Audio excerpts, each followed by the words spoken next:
किसी समय की बात है। गौतम बुद्ध अपने शिष्यों के साथ एक गांव से गुजर रहे थे।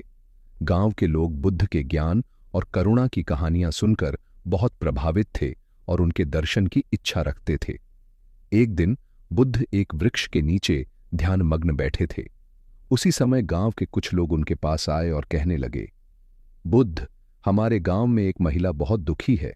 उसका बच्चा हाल ही में मर गया है और वह अपनी पीड़ा से मुक्त नहीं हो पा रही है।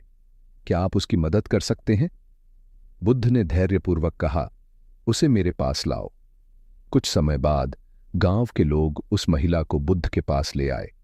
महिला ने बुद्ध के चरणों में गिरकर रोते हुए कहा, मेरा बच्चा मर गया है, कृपया मेरे बच्चे को फिर से जीवित कर दें।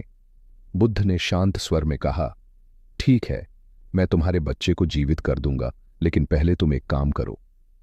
महिला ने आशा भरे स्वर में पूछा, क्या काम बुद्ध?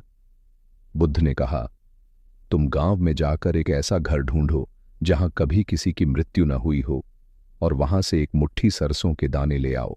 महिला तुरंत गांव के हर घर में जाकर सरसों के दाने मांगने लगी, लेकिन उसे ऐसा कोई घर नहीं मिला जहां किसी की मृत्यु न हुई हो। हर घर में किसी न किसी ने अपने प्रियजन को खोया था।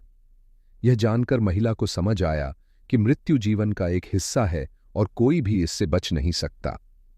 वह बुद्ध के पास वापस आई और कहा, बुद्ध, मुझे कोई ऐसा घर नहीं मिला जहां किसी की मृत्यु न हुई हो। अब मैं समझ गई हूं कि मृत्यु जीवन का स्वाभाविक हिस्सा है और मुझे इस सच्चाई को स्वीकार करना होगा। बुद्ध ने मुस्कुराते हुए कहा, तुमने सत्य को जान लिया है। अब अपने दुख को छोड़कर जीवन के मार्ग पर चलो। इस प्रकार बुद्ध ने अपनी करुणा और ज्ञान से महिला को उसके दुख से मुक्त किया और उसे जीवन की सच्चाई समझाई।